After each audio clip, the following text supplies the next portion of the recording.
always get a little emotional with that song. So I hope that that is a psalm we can take with us this week. But we are talking about the Psalms. We're in a series of Psalms, and I don't know that we've ever gone back to the beginning of why we're doing this, but the Psalms are a collection of ancient Hebrew hymns, and they were collected through the years, 500 years or more. They were collected. Sometimes they're hitched together. They were used to be separate lyrics, and they were put together in one song. Sometimes they're split apart, so they were so long. Some of them, like Psalm 119, it's forever. If you flip through your Bible and find 119, it just has several pages to it. And many of them are acrostics, like 119. Each stanza every lyric of that stanza starts with the same letter, and it just keeps progressing through the Hebrew alphabet. So it'd be like us having a stanza with all the things starting with A, and then the next stanza, every line starts with a word with B, and so forth, all the way to Z. And so you can tell that there's a lot of history, a lot of thought that has gone on in these Psalms, this Hebrew hymn book. The Psalms literally mean the music. And so when we read through the Psalms today, we should imagine them as words that go with this ancient melody. I don't know if you're a music person, that's maybe a good way to think about it, and think about some ancient melody going along with this psalm. But they were composed for worship. They were composed for personal worship and for our collective worship, and not only for the Jews and the Hebrew children, but they are for us today. We can use these just the same. So today we're going to look at probably the most well-known psalm, maybe even the best loved psalm, Psalm 23. So if you'll stay with me, this is a psalm called the Shepherd's Psalm for obvious reasons. You might have heard of a little book by Philip Keller. It was called A Shepherd Looks at Psalm 23. Philip Keller was a shepherd himself, and so he pulls out these certain words out of this Psalm 23 and says, as a shepherd caring for sheep, I know what that word means to a shepherd. And so it's just amazing. If you ever get a chance, I have that book if you want to borrow it. It's really an interesting read. But as the shepherd himself, he has some great insights into that culture of that day. So as I said, I get emotional when I do this psalm or sing this psalm or read this psalm or think about this psalm through the night if I'm awake. This psalm was taught to me by my mother when I was 3 years old. So she helped me to memorize it, and then it's stayed with me. I memorized it in the King James, so that's the one I recite to myself, right, when I need something. But, at 3 years old, I didn't understand the theology of the psalm, definitely. I did see how important it was to my mother, and I also was convinced that 3 girls, they were sisters, named Shirley, Goodness, and Mercy, and they were going to be following me all the days of my life. Fortunately, that has not happened. Those 3 sisters have never caught up with me. But today, for me, this psalm is much more than just something I memorized when I was a 3-year-old. It's guided us through our lives many times during the road. When you're 3, you don't understand what the dark valley means, but when you're 64, almost 65, you understand what dark valley means. So today, this psalm is going to be the focus. And when we think about this psalm, it's very short, 6 verses. Maybe that's why I like it, because I can memorize 6 verses. I can't memorize the 100 and some in Psalm 119. But from the first verse of this to the last verse of this, it focuses on one thing, God. It's not focusing on me, it's not focusing on my problems, it's not focusing on my enemies, it's focusing on God, Yahweh, and His personal presence with us puny little human creations. I shouldn't say puny. They are awesome creations God made.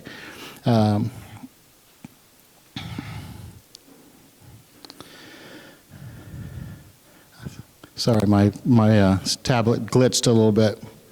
So I want to start by reading this together, and I have it in the New King James Version, so it's more familiar to you maybe. Can we just read this out loud? If you don't feel like reading it out loud, at least read along with us, okay? The Lord is my shepherd, I shall not want. He makes me to lie down in green pastures. He leads me beside the still waters. He restores my soul. He leads me in the paths of righteousness for his name's sake. Yea, though I walk through the valley of the shadow of death, I will fear no evil, for you are with me. Your rod and your staff, they comfort me. You prepare a table before me in the presence of my enemies. You anoint my head with oil. My cup runs over.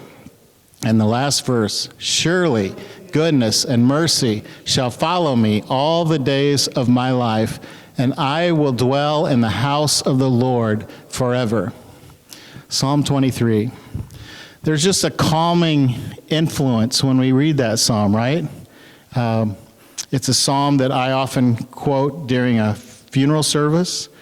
We sometimes do it when we're just meeting together on morning worship. But these words are really timeless words in Psalm 23. You know, it talks about God being loving, talks about God being present, you know, with his people, even in the midst of suffering. And it also talks about God being faithful and that he will accomplish his promises. So, you know, for the early Israelites and Hebrews, this was their hymn book. But to us, this psalm is like a trail marker for us of what was going to happen after them. We now are part of God's people, and we are still being led by this same good shepherd. And especially when we think about, we're just coming through Christmas time, you know, this Emmanuel was also a physical representation of what this shepherd looks like, right? God with us.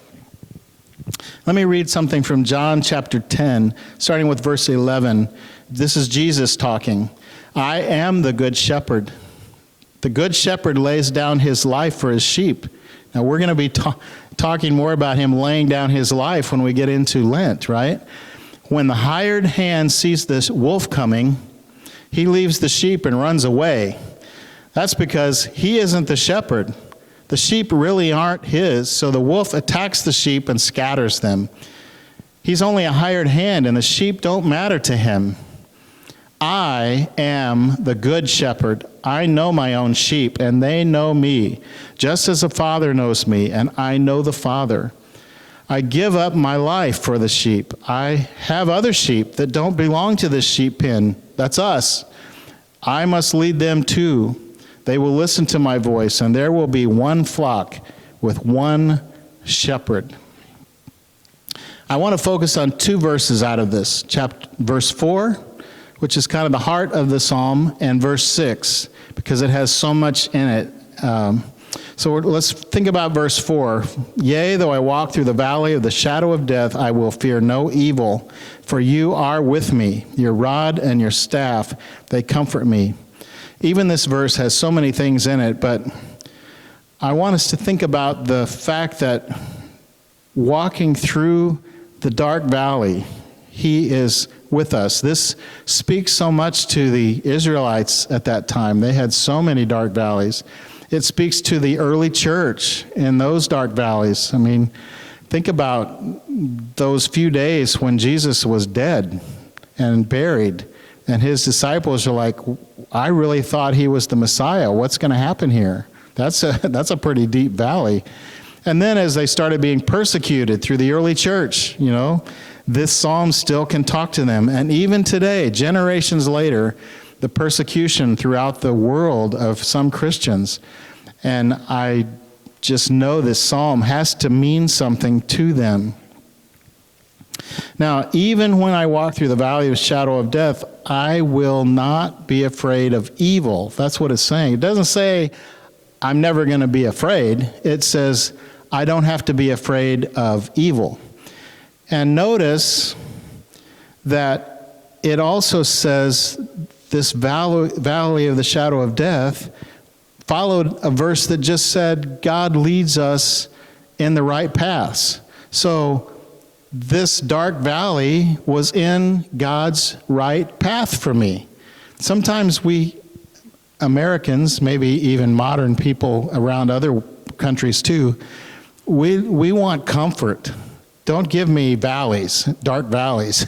Give me comfort. That's what I want, right?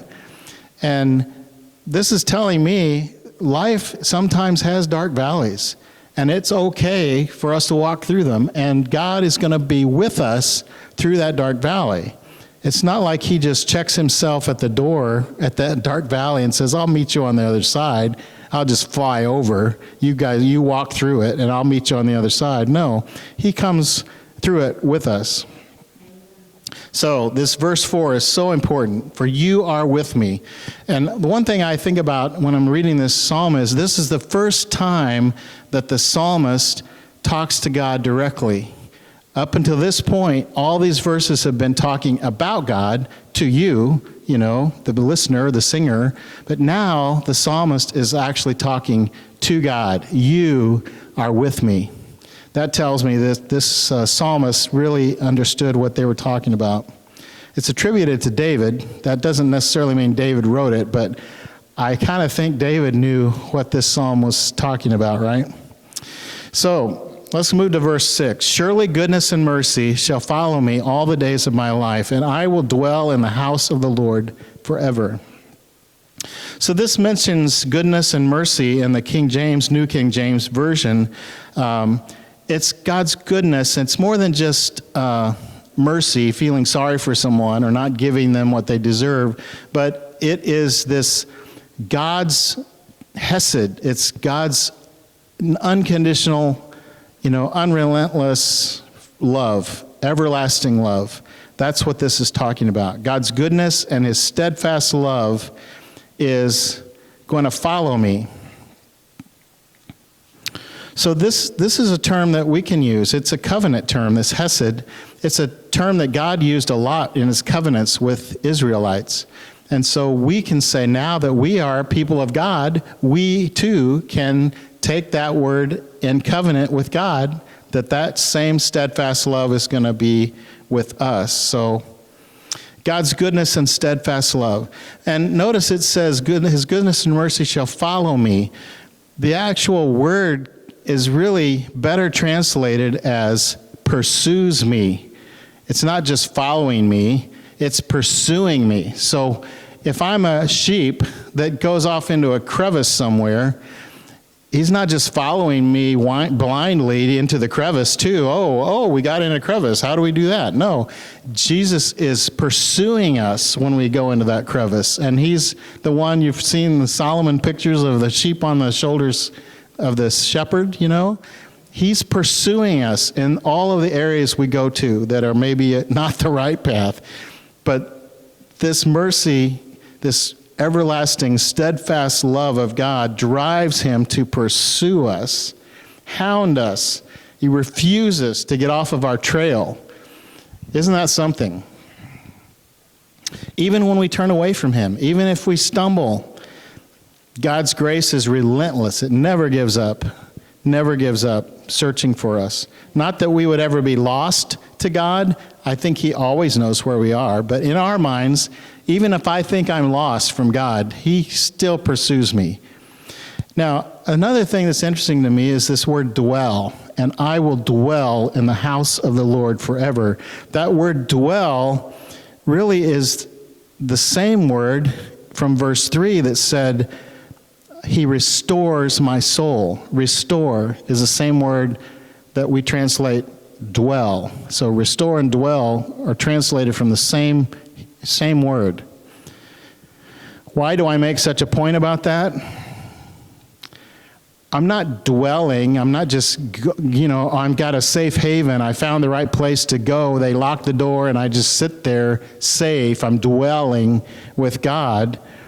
No, it's restoration. It's a process. God, when I return to God, his process in me continues to work on me, transform me, renew me. And this restoration means that God is active with me. Have you thought about that? A shepherd is really active with his sheep, picking the bugs out of their nose and any sores they get from them biting each other, or they scratched it on a rock and he's putting salve and oil on their ears. He's trying to keep them healthy. He brushes their junk and thorns out of their fur, their, wool, and then shears them, however many times they shear them. So the shepherd is always thinking about them, restoring them, renewing them. When they get sick, he restores them to health.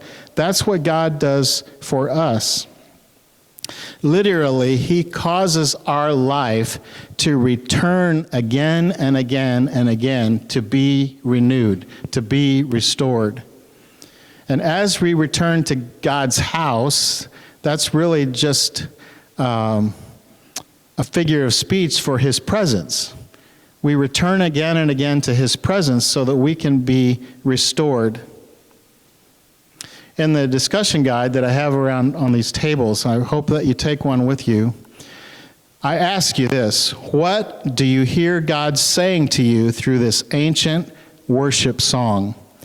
And I usually go through this discussion guide myself to see, first of all, if they're not stupid questions that I should change the wording or that I've misspelled them. But I actually try to go through them for myself ahead of time. So here's my list. I won't go through all of them, but let me pick a few of them. So the one thing I see with this is that all good actions of the shepherd are because of who the shepherd is, not because of anything I have done as a sheep, right? God's goodness to us is not because we are good back. It's because he is good. That's why he's good to us, because he's good. He has everlasting love, period. There's nothing we have to do to earn his love for us. Also, the fact that I said earlier, we encounter dark valleys even if we're on the path. Even if we're on the right path, we still have valleys, and God does not abandon us. I also wanted to say something about the he is with me. It's easy for us to say, he's with all of us. He's with the world. He's with the universe. And it's even something for me to say, God is with you. But when I say, God is with me, I'm not just saying, hey, we're not alone. You're not alone. I'm saying, I am not alone. And that's a big deal. Because that's easy for me to say, you're not alone, hope it gets better, see you later.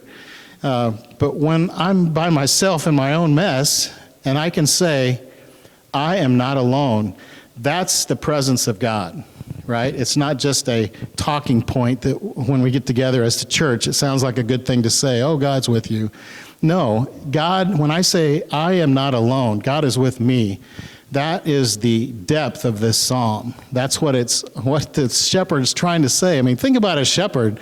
They live a long time without talking to another human soul in this time, the Near East. And for them to say, I'm not alone, I'm like, well, dude, you really are kind of alone. But God is with them, right? God, he knows I am not alone because God is with me. Okay, that's one thing I thought about. Also something else, sometimes we can get consumed about our enemies and people we don't like and people that have hurt us or things we have resentments for. And sometimes we focus more on that than the fact that God's love is pursuing us. And I'm like, I need to do more thinking about God pursuing me, right? So those are just a few things I saw. So hopefully you find some things different than that.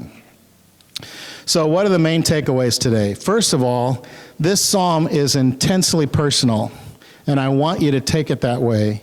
It is very personal. So no matter what your circumstances are, you could be in green pastures right now, or frosty green pastures in a morning like this.